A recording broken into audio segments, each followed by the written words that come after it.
BBOR Black Box Online Radio, coming to you from West Virginia. BlackBoxNed88 on Instagram for the bonus podcast. And just a quick reminder, every Monday is Zodiac Mondays. Wednesday is an Ask Me Anything. That's an AMA, so please drop your questions below for things that you would like discussed here on the show. And Friday is an Anything Goes. Any subject is fair game, mostly talking about true crime, serial killers, the Zodiac Killer, but any subject is welcome. Alright, so please share some ideas in the comment section about what you would like to hear about on this channel, and let's get started. Okay, hello everybody. Today is Friday, another Anything Goes Friday. Welcome to the show. Just a couple of quick announcements before we begin. The first one is that next week on the channel, I will be doing a multi-part series about the New Orleans axe murders from the early part of the 20th century. The New Orleans Axeman. I'm already getting into some of the material as we speak, and oh my goodness, there is a world of information and just a world of darkness to explore. So please feel free to tune into those next week. Probably going to be starting on Tuesday, to anyone who is listening to these things that are coming out live. And if you're listening to this in the future, I will have a series on the New Orleans axe murders from 1910 to 1918, 19 thereabouts. It really is quite difficult to determine how many crimes were actually committed by this individual, but I'll save all of that stuff for next week. And I would also like to remind you guys that this channel relies on your support, and the absolute best way to support the channel is just by listening. And if you go to the description box, you can get a link to the LaunchPad 1 page, and there you can download the audio of this program for free. LaunchPad 1. You can download the audio as a pure podcast, take it on the go, anywhere and anyhow. If you would like to download the video version, you can use YouTube Premium, but you do have to pay for that. Launchpad 1 is free. And another great way to support the show is by going to Amazon.com and getting a copy of the book Killer on a White Horse by me, Ned DeHaan. It is a novel, fiction, murder mystery. Feel free to have a look at that, and of course the Teespring page. There's some merchandise available from the show, and remember, being weird is not a crime. On Black Box Online Radio, I talk about a lot of the problematic issues from the 1960s, but it was a very pivotal time in human history, and to begin with something, I think that this is so greatly exemplified in rock and roll. And I know that's starting in the 1950s, but there was this one YouTube video that played the #1 hit song from every year, like 1850, all the way until 2020. I think I heard it last year. And once you get to the mid-1950s and you're listening to Bill Haley and his Comets doing Rock Around the Clock, you're like, wow, there's a monumental shift in music. And not only do you have rock and roll expanding way into the 1960s, and I mean, it's changing the way everything is. You have television, you have new things that people are doing in movies, and people are sharing information in different ways. There's a greater interconnection of humanity. And do you know who's opposed to a greater interconnection of humanity? The global elites. The pre-existing power structures, the oligarchs. Why?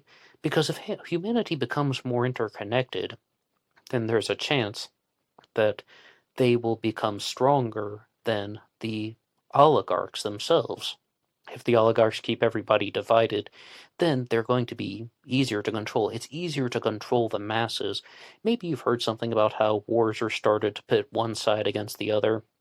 Or perhaps conflicts have been started because of something called divide and conquer. Does anyone ever say unite and conquer? No, I don't think so. So let's talk about some of the issues from the 1960s. And I would like to begin with the Kennedy assassination, because I think that the assassination of John F. Kennedy is perhaps one of the largest conspiracy theories out there, even to this day. And the reason why is not so much what Noam Chomsky said, what's the big deal, only one man was murdered. No, I don't agree with that. The reason why people are so fascinated with the Kennedy assassination is some people think that John F. Kennedy was taken out because he refused to go along with the wishes and desires of the global elites, of the oligarchs that I was just talking about.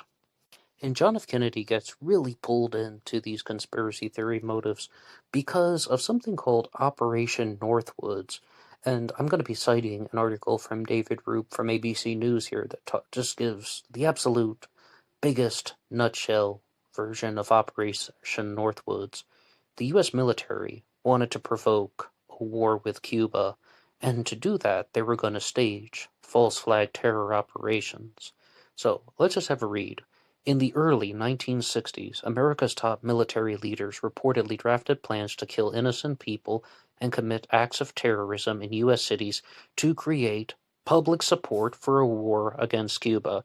And yeah, we can talk about it now like that's nothing, but very evil stuff. But John F. Kennedy wouldn't go along with that, and some people believe that that is a potential reason why he was taken out, or just simply not going along with the wills of the New World Order, so to speak. Now, let's be very clear. The New World Order is a real thing. I've talked about it very frequently on this channel.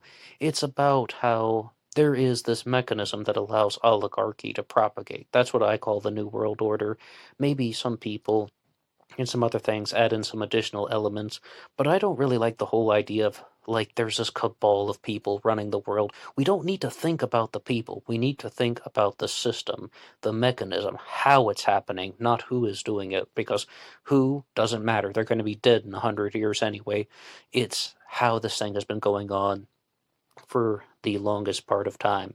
But yes, John F. Kennedy was assassinated, and the people who become suspects in the murder of John F. Kennedy are the CIA, the KGB, organized crime like the Mafia, and Mae Brussel always wanted to just drill it into us that the Nazis as well, because Nazi scientists were brought over from Europe to the United States of America via Operation Paperclip, and they had a very large impact on just the growth and development of not only scientific development, but also military science as well. I'm sure once we get into some things about like bombs and so on, then that isn't so outrageous. But there's something else that's going on in the 1960s that is quite different, and you will hear so much about experiments with mind control, and people are going to talk about MK Ultra. They're going to talk about you do like LSD experiments that are going on in San Francisco.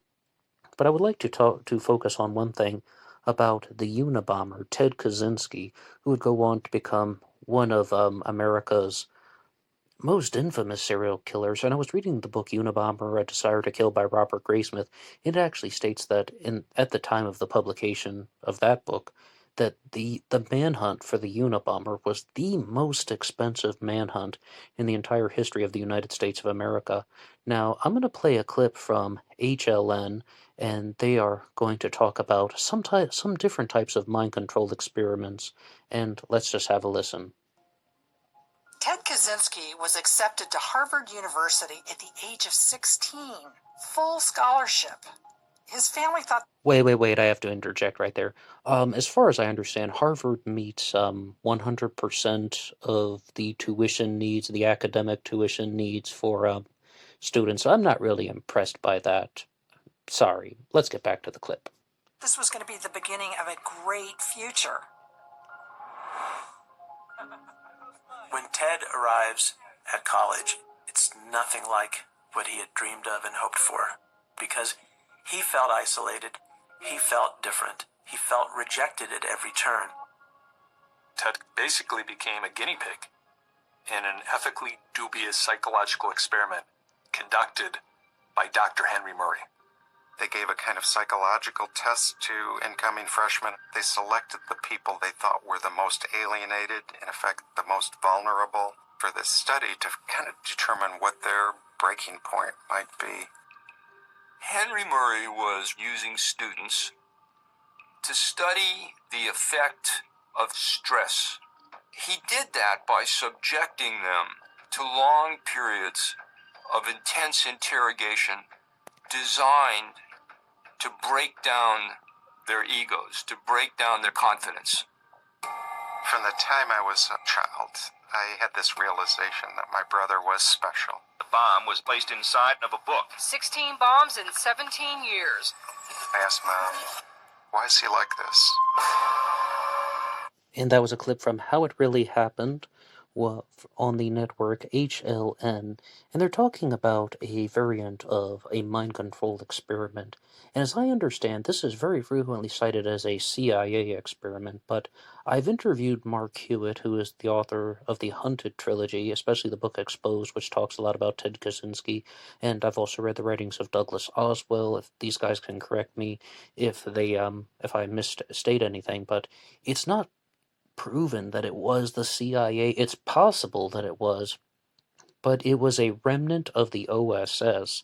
And the way that these experiments would happen is, first, like Ted Kaczynski did a introductory interview at the age of 16, nonetheless. His mother actually signed the permission slip that allowed him to do this, and I think that probably created a whole host of other issues.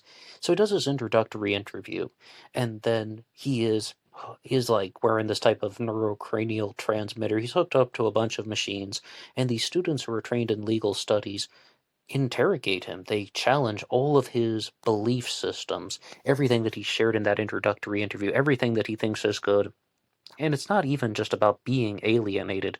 It's about, or they said stress in that video, it's about how do people respond to interrogation techniques. And the reason why these students were selected was indeed because they are alienated, because if they're alienated from the rest of the other students, then they're going to have a less corrupted response to said interrogation techniques. And I mean, it sounds absolutely traumatic for a 16-year-old. I mean, everybody does. Let's not kid ourselves. Things like emotional trauma exist. Then you do have MK Ultra. You do have experiments with LSD.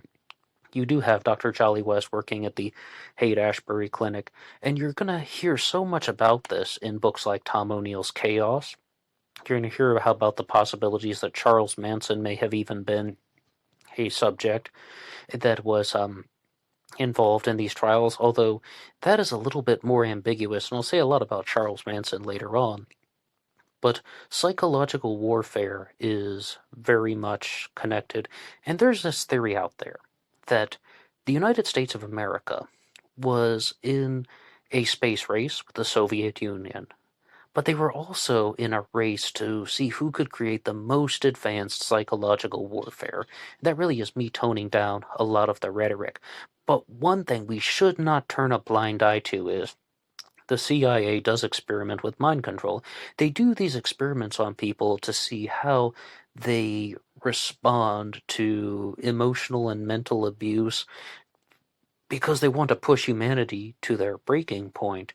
And another example of this is Donald Ewan Cameron, who was a Scottish-American doctor but working in Canada, who again received CIA funding, because originally it seems like he wanted to actually do some good for the world of psychiatry, but then quickly his ambitions and his desire to fuel his own ego was overwhelmingly the focus, and he ended up doing a lot of harm to patients.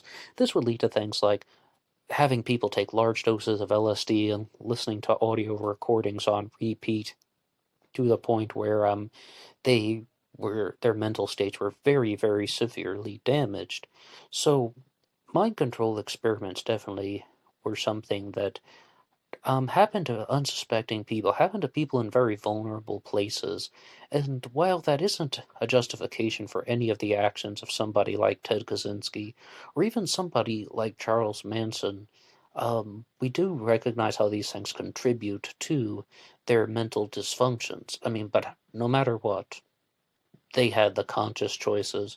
You know, interestingly, Charles Manson and Ted Kaczynski were both diagnosed as paranoid schizophrenics. Ted Kaczynski was given a provisional diagnosis of paranoid schizophrenia, and Charles Manson was diagnosed as a schizophrenic in 1963, although it is possible, and I cite the Tate LaBianca radio program for this, that that was an erroneous diagnosis, and he instead may have had some other type of mental condition, which I won't get into too frequently now, but you can see that the culture is changing. The mental landscape is changing. People are thinking in a different way because there's the 1950s family structure that everyone's bragging about all the time. But in all reality, many people began to view that as somewhat of a facade. They thought that it was some type of false image. So what's the response to that? The hippies.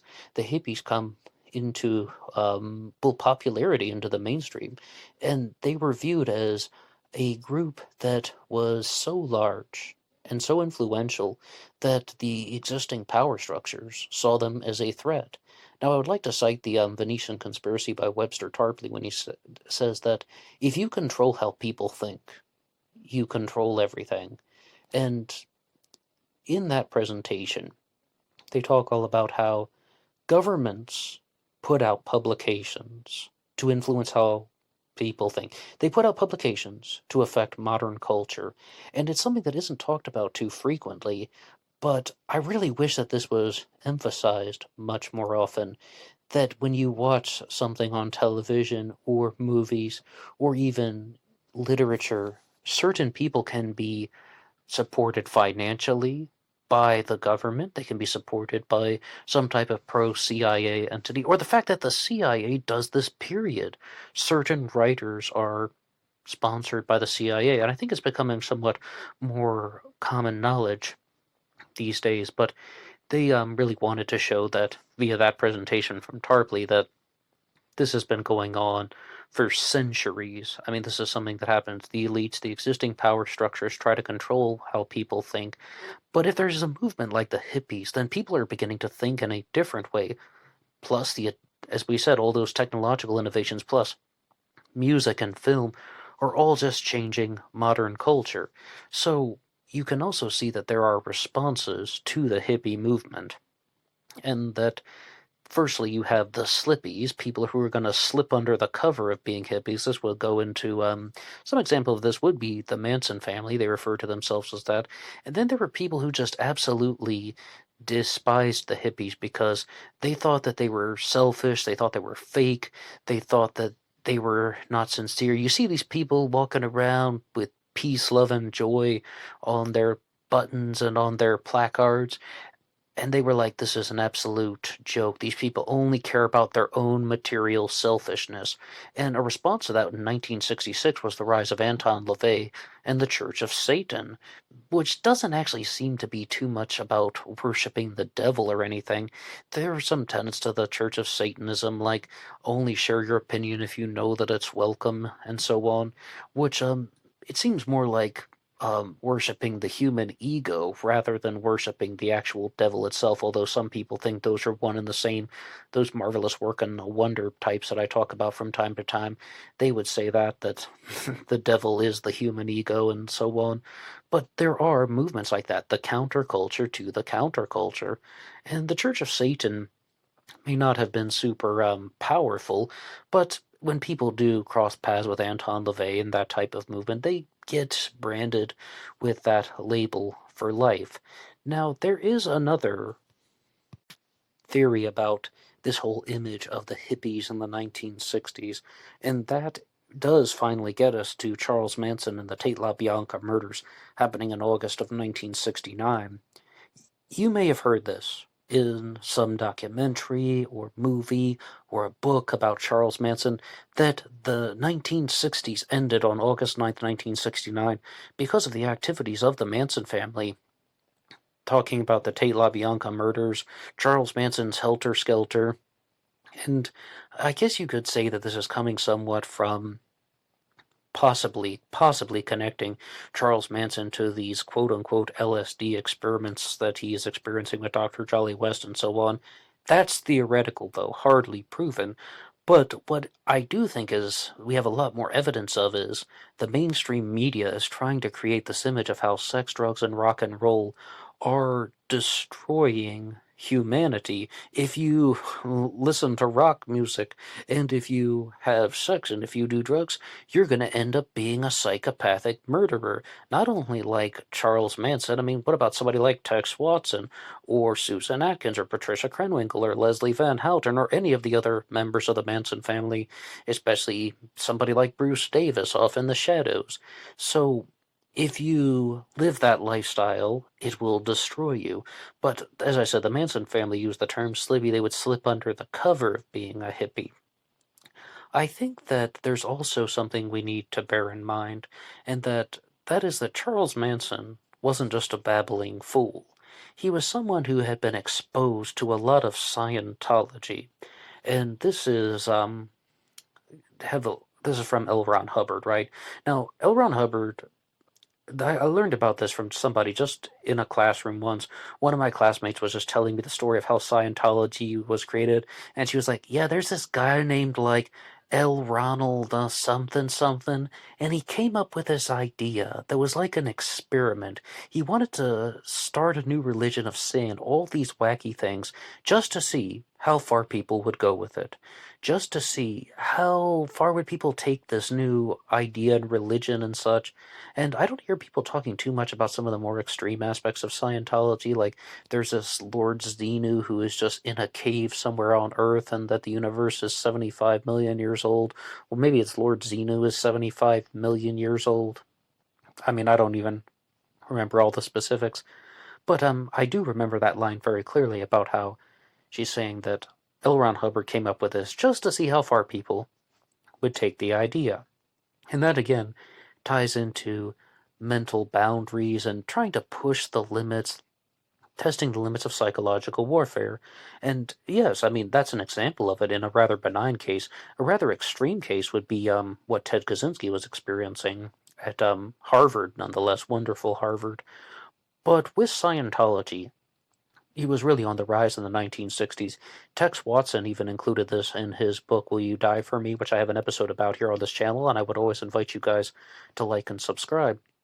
Talking about attending the Church of Scientology, and people are interacting somewhat in the shadows, and you have these different types of groups and entities interacting very secretly, very covertly, and what happens when people do that? Well, they get up to no good, and we do not even know, to this day, know all of the influences behind Charles Manson and Tex Watson and Bruce Davis and so on. There could also be other groups affecting them, like the Process Church for one, and because I cited that lecture from The Venetian Conspiracy by Webster Tarpley, I would also like to cite something from the YouTube channel Oakland LYM that says, to understand your role in the present day, you have to go back at least 700 years to look at the cause and effect, almost like how history can be somewhat of a snowball effect to get to the 1960s, the 20th century and all. Well, I can do a lot better than going back 700 years. Why don't we go to the dawn of civilization? And I would like to begin with something that I heard from Joseph Farrell when he said that money is fine. You can have money. All those people who say that money is the root of all evil, nope. Money is fine. It's when you have these things like clay tablets or coins, maybe paper notes, right? I think you know what money is. But when you want to use that money in a different area, and that has to cross some type of international border, like my tribe uses silver, your tribe uses gold, well, somebody is going to have to change their money to silver or change their money to gold. And someone can exploit that exchange. This is the foundation of the New World Order. When money crosses these types of international borders, exploiting that interchange. That's why the people mean nothing. This has nothing to do with the Rothschilds, nothing to do with the Rockefellers. It's been going on as long as there was interaction between different civilizations.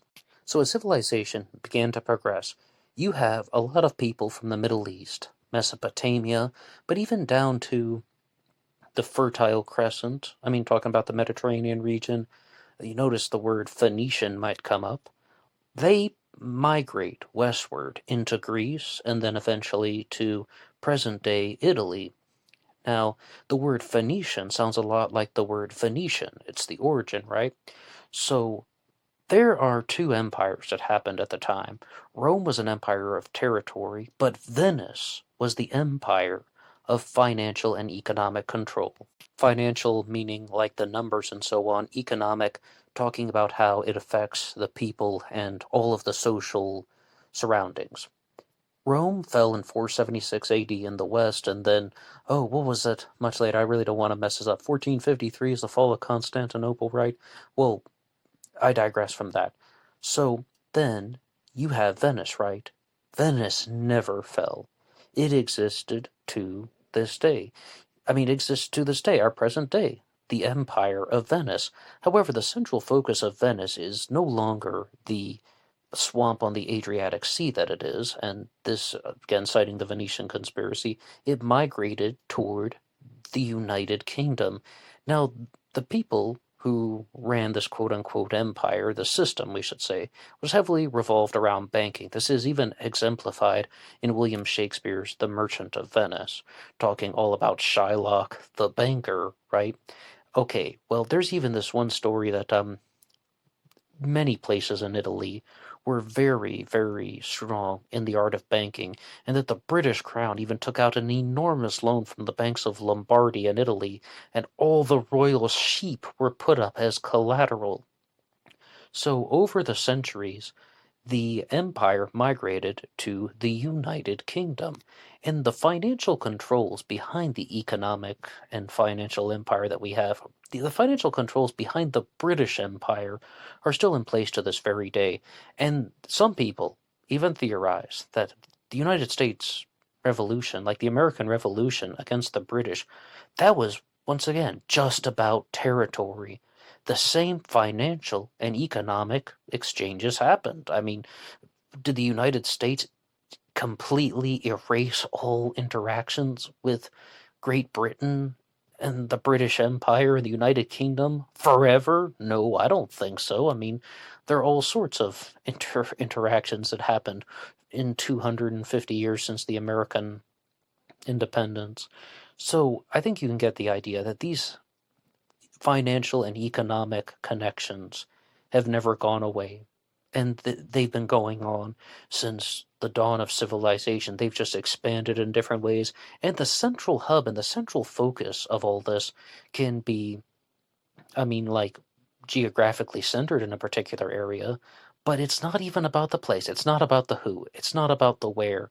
It's really about how this is happening. Maybe you've heard of a conspiracy called the Washington, New York, London connection, which I say is also the Washington, New York, Tel Aviv connection.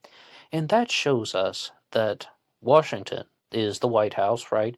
New York, the stock market, New York Stock Exchange, and London, of course, the British Empire, Tel Aviv, because very influential in all this as well, Israel, and so on.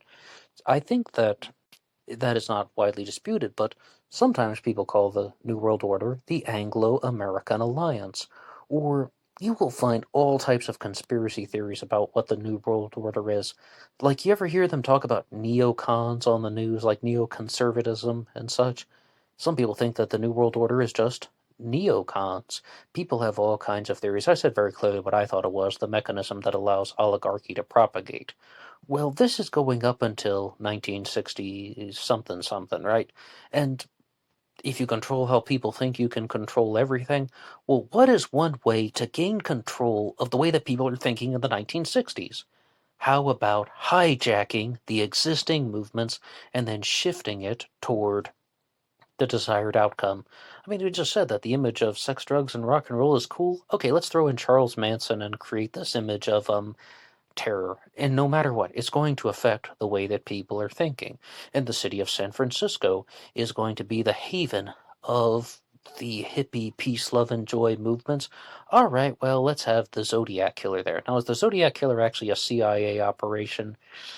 It's not looking like it. I want to be clear about that. But the news coverage around the Zodiac Killer, possibly. And here's another point. Even if there isn't somebody who is directly working as a CIA operative, the CIA can still manipulate that situation to their advantage. And I think a lot of the people who get accused of being some type of CIA shill and so on are in the category of what we call a useful idiot, and that's not an insult. It just means that someone who's doing somebody else's bidding and they're unaware of it. And I think a lot of that, like sometimes people get promoted or people find unexpected success because their agenda is useful to the CIA. And this brings up a whole other web of conspiracy theories that Number one, the CIA is the private arm of the global elites because they're actually about rigging the system behind the scenes so that they can manipulate the system for the global elites. So the global elites will always have the advantage. Perhaps you've heard the expression, the house always wins. Well, the CIA is like the enforcer system for the house, or like those people in the casinos who are keeping an eye on things. Oh my gosh, I think that guy's counting cards. I think he's cheating. Security and so on. But security of a multifaceted site, and I think you can get the idea from that. But the CIA is not only interacting within the United States of America, right?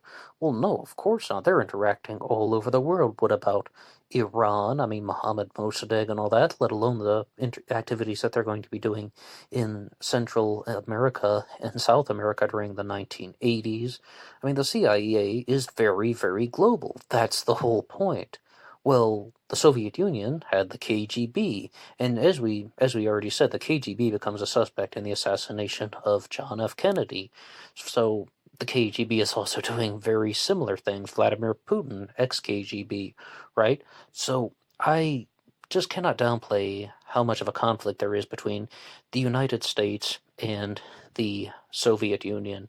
And this type of Cold War dynamic led to all sorts of consequences that were very destructive for humanity. But something else that's going on in the 1960s is there's this guy named Richard Nixon. Have you ever heard of him, Richard Milhouse Nixon? He was...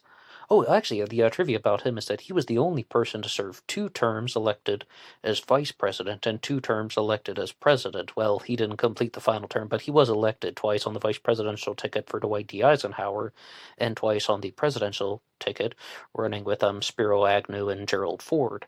But the other piece of trivia is that he was the youngest vice president at age 39. So Richard Nixon has this national security advisor named Henry Kissinger. And then Kissinger goes on to become Secretary of State. So Kissinger was perhaps the most influential Secretary of State of the 20th century, and there are a whole set of conspiracy theories attached to Henry Kissinger. Because, I mean, you really can go back to the 1920s and 30s and even say that Henry Kissinger's father had connections to the KGB. His father was a member of the Bavarian Socialist Republic, and Kissinger renewed his father's ties through blackmail, and I would cite an episode of Crossfire, nonetheless, for providing me with that wonderful info.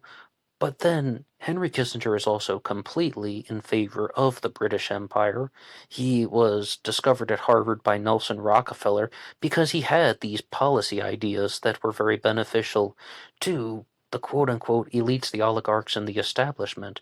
And if you get a chance to watch the movie Kissinger and Nixon, there's this actor that plays Kissinger named Ron Silver, who talks like he has a frog in his throat. I speak job.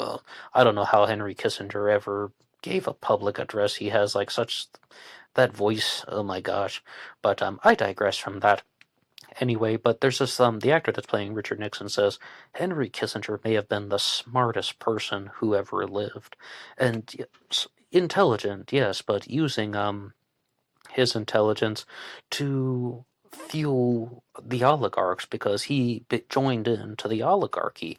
And it's not an aristocracy done by bloodline, it's an oligarchy that is done by practicality. New people can be pulled into it, but we should never underestimate this theory that Kissinger's father had those connections to the Bavarian Socialist Republic, and that he was probably more well established as an oligarch from the beginning. It's not like he was just some really smart guy who joined the army and he had a mentor named Kramer and discovered by Rockefeller.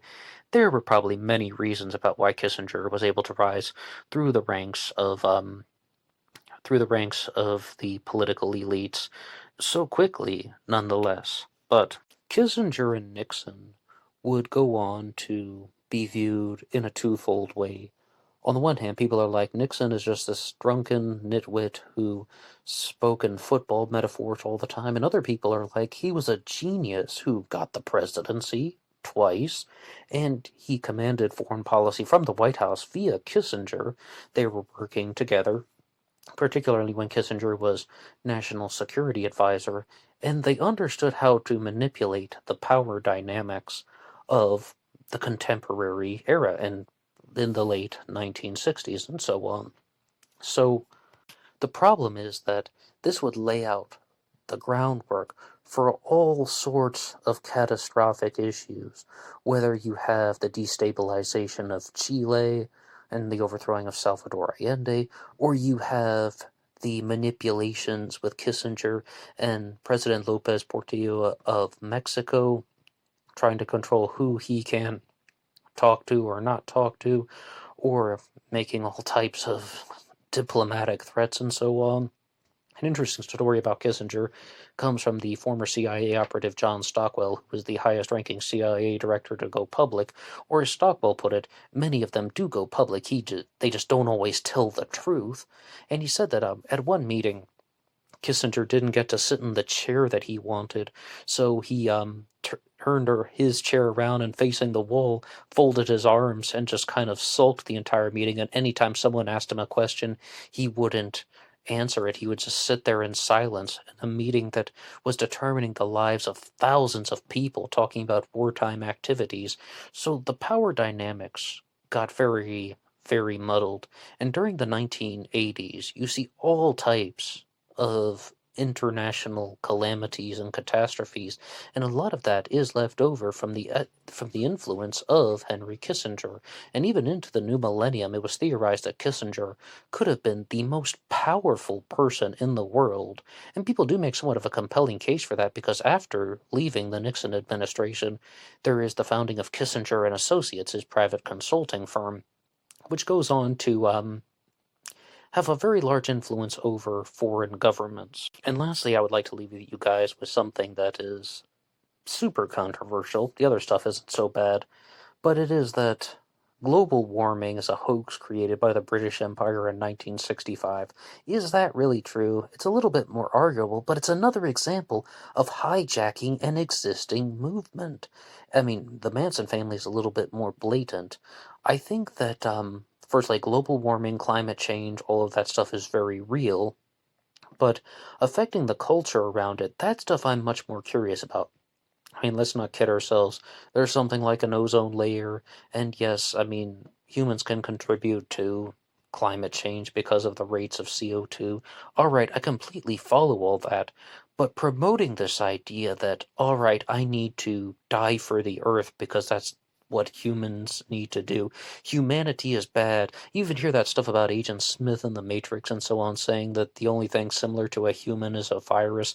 That type of thinking can be created, and let's I cannot I have to agree with some of the other conspiracy theorists out there. The British royal family has talked about this a lot.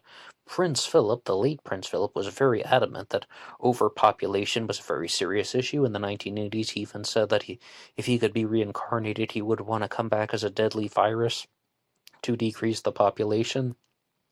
And this is very similar to the oligarchs of Venice that have been promoting these things for years.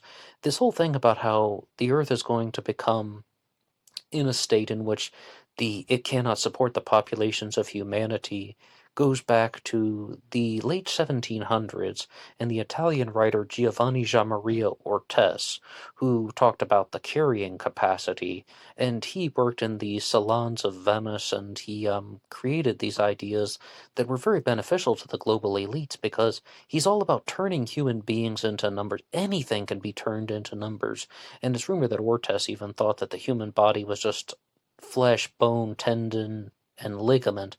That's what human beings are. And if you can turn people into a set of numbers, then it diminishes the magnificence of the human essence, or it doesn't truly recognize their humanity. It's objectifying humanity in every sense of the word. Now, Ortes was very influential in the late 1700s, but prior to him, there's a guy named Abate Antonio Conti, who is another Italian guy supported by the oligarchs of Venice. Conti was someone who was in charge of the correspondence between Isaac Newton and Gottfried Wilhelm Leibniz over who actually discovered calculus, but I digress from that. Conti gets pulled into the world of conspiracy theories because he is accused of being the architect of the French Enlightenment.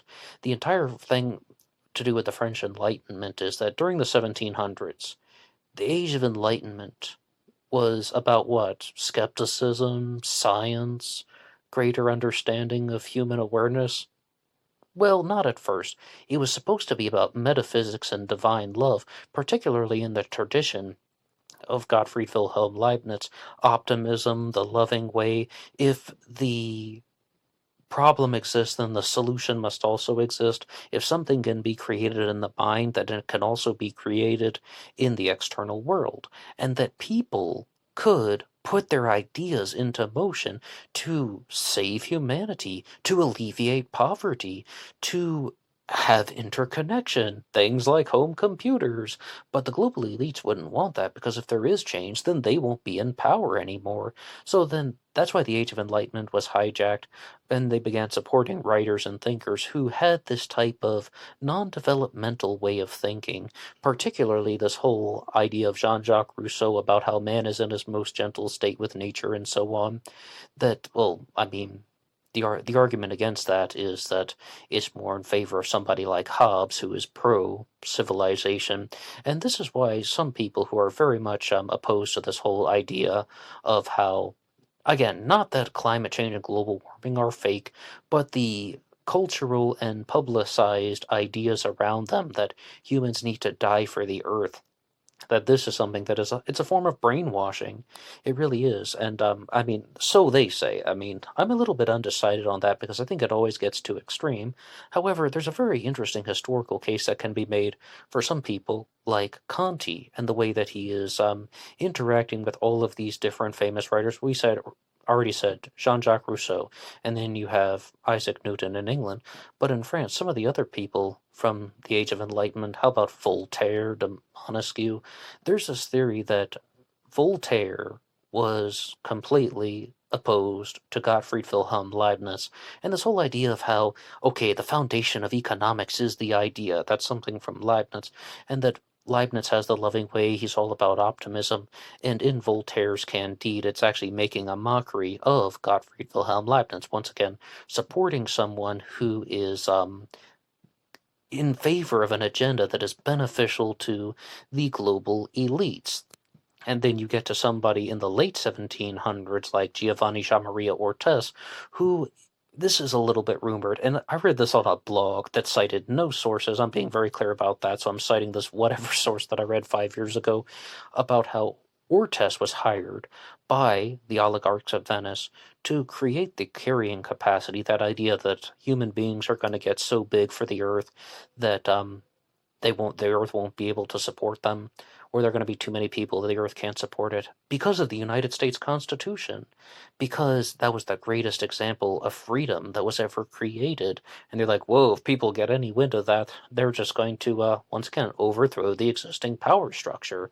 But I mean, the existing economic and financial structures didn't really seem to change too much involving international trade after the American Revolution to a certain extent, but once you get to the War of 1812, you can even see that international connection is very important, because the United States had to call on the Portuguese Navy to defend themselves against the British and so on.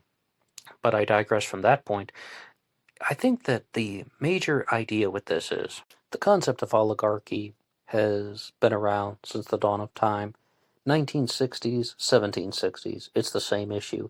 You have a government that is backed by economic and financial pressures. Have you ever heard of the deep state? Have you ever heard of the shadow government? I mean, those aren't just wacky conspiracy theories. There are economic and financial pressures that are placed on a government to act in a certain way. And that's more of the deep state angle. The shadow government angle is more about how the government does things behind the scenes. The concept of puppeteering, if you will. Puppets and puppet masters, so to speak. And I do have to cite Kevin Shipp for providing that terminology, even though I'm not a big fan of his anymore. So that's carried on in the 1700s to the 1800s to the 1900s. There is always this group of the few that is trying to hold on to their power. And when people begin to think in a way that is different, that can just bring about a certain type of intellectual and humane change, people are going to challenge it. People are going to fight back, and then people are going to try and destroy these movements of thought. And that brings us to the 1960s, because music is changing, cinema is changing, the way people act are changing, their lifestyles are changing. Or even if you're going to view the 1950s family structure as a facade, you can always hear people talking about watching Ward Cleaver and June Cleaver on the TV, Leave It to Beaver and such. And they're like, that wasn't really the way the 1950s were. I mean, I don't know. I didn't live back then. I'm not that old. So the idea is that, all right, people are going to be like, that's not the only way to live, and that you see this counterculture that's going on in the 1960s.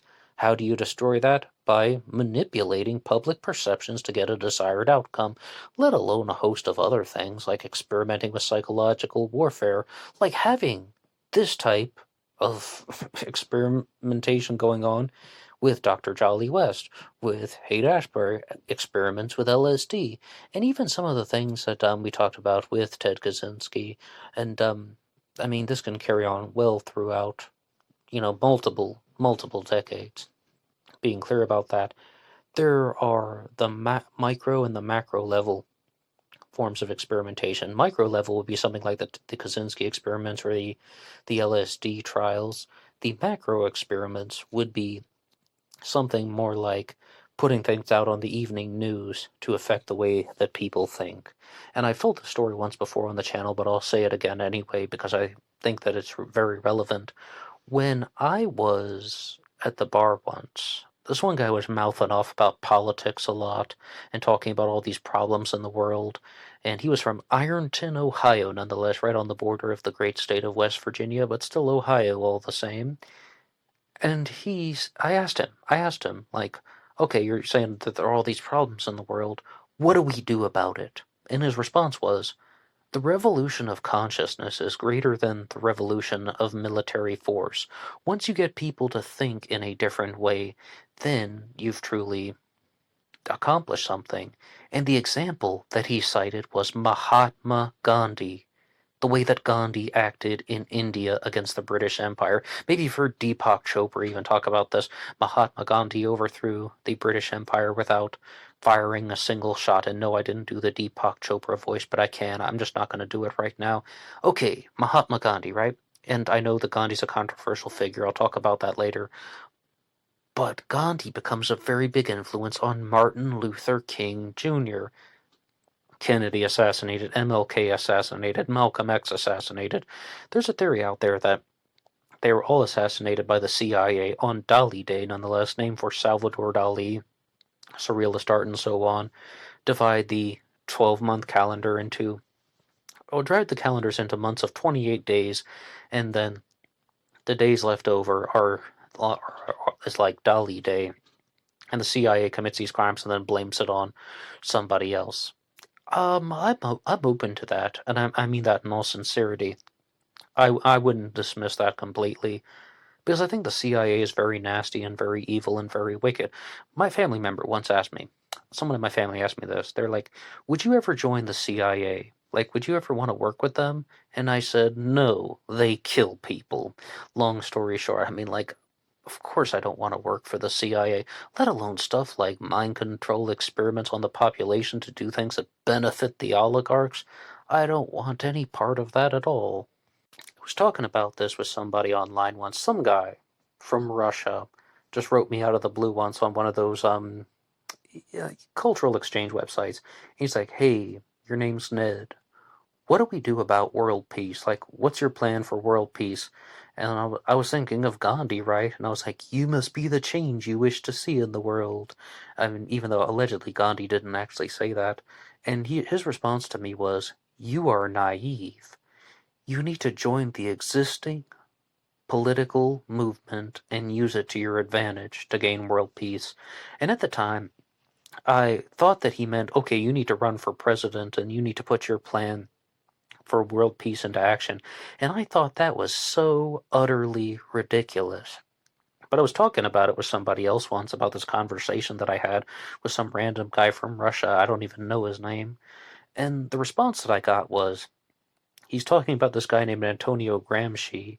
I was like, what?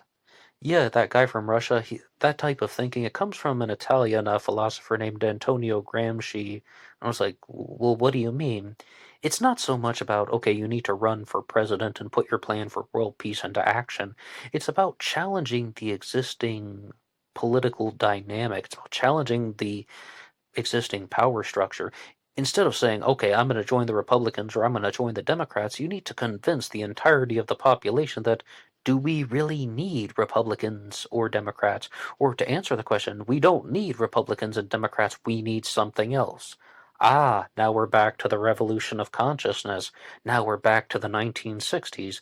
Now we're back to this whole thing about peace, love, and joy. Even if it's a facade and you want to join the Church of Satan and go party with Earl Van Best while he's playing the organ and so on, you can do that if you want.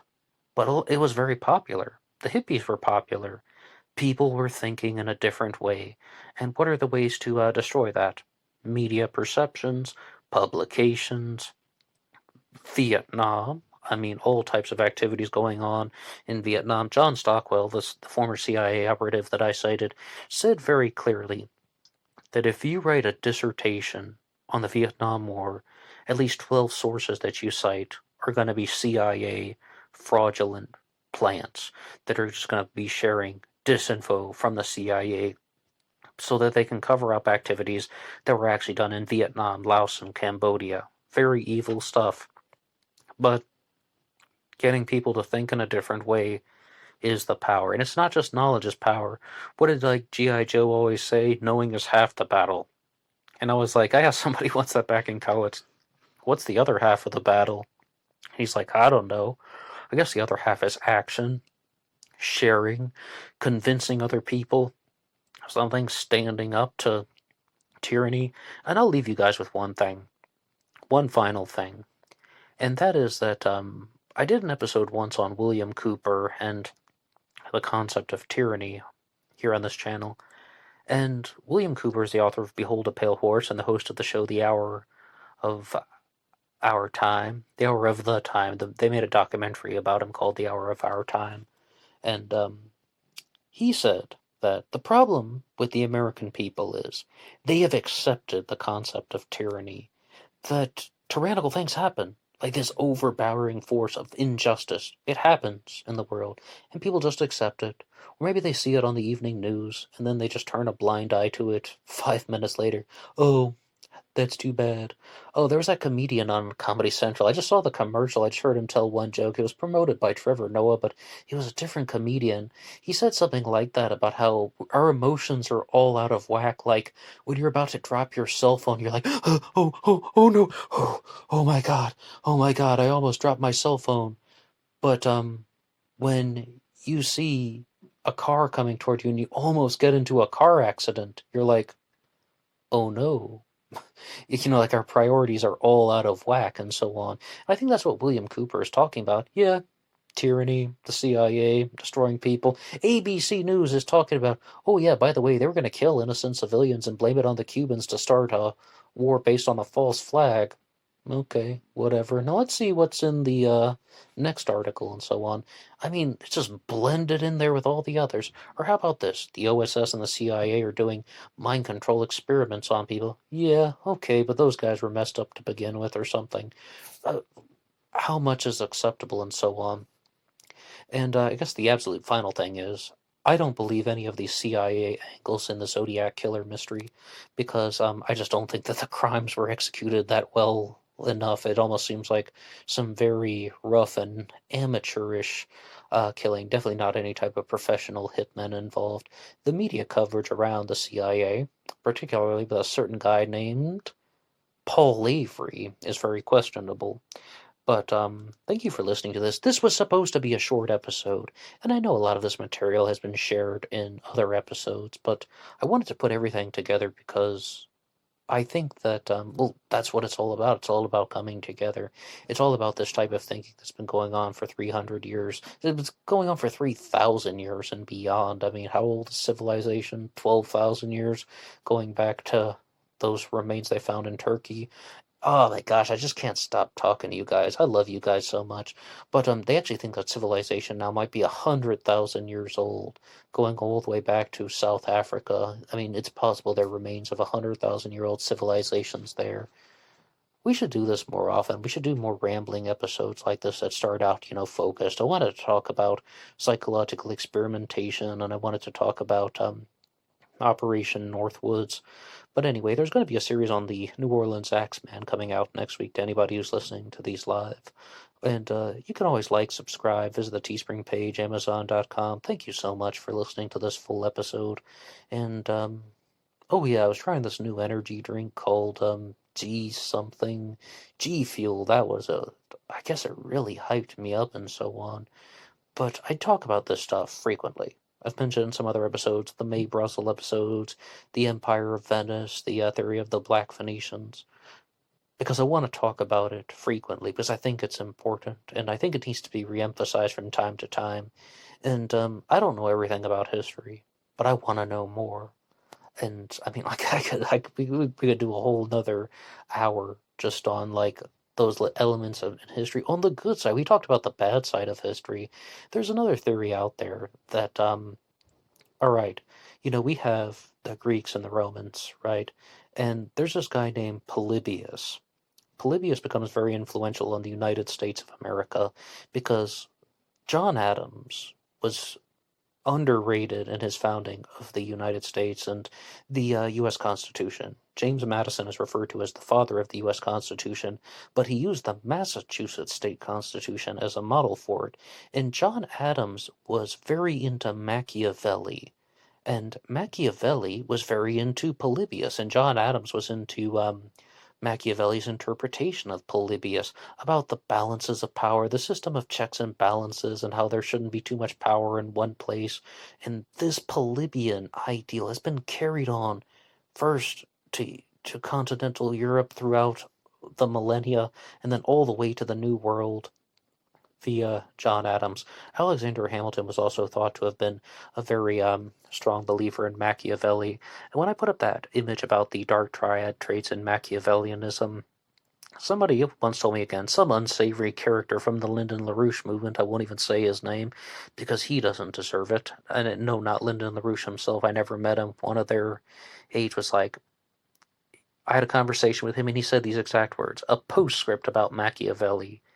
He talked about all the problems of a civilization because he wanted to change it. Because firstly, if we have a problem, we need to describe how the problem is functioning, and then we need to change it. And then that's the antidote. And he's talking about how there are all these things like our leaders are pretending to say this, but then they're actually doing that. They're putting on this facade to dupe and deceive people, but then they're actually doing things behind our back. But there's another point, though, that is also emphasized by Machiavelli, and I think this is the stuff that Alexander Hamilton and John Adams were very proud of, that the modern state is not founded upon these compromising ideas. Like, you'll see some people like, why don't the politicians just get along and so on? Well, the modern state isn't founded that way. It's founded about choosing a side among the two sides and standing by it. And that is how that the state is functioning. Yeah, in a relationship, you can just say, let's just get along. In a group of people, let's just get along. With a nation, with an entire country, other than a micronation, no, you're probably going to want to have something like what Machiavelli just talked about. You need to choose which side are you on. Okay, now we're going to get ready for an intellectual battle, not with swords, but with the pen and the quill and the scroll and the parchment and so on. I hope you guys are doing well tonight. Anyway, this is an Anything Goes Friday subject. Anything is fair game. Well, you guys have a good afternoon, evening, or night, morning, whenever you're listening to this. And please look out for a debunking episode coming out this weekend. There's also going to be a memorial tribute to the September 11th fallen victims and all of the people associated with that, like the firefighters, policemen, everybody. So that's also coming out this weekend. Thank you once again for listening. Long episode, but nothing wrong with that. I'll see you on Instagram for the bonus podcast. Until next time.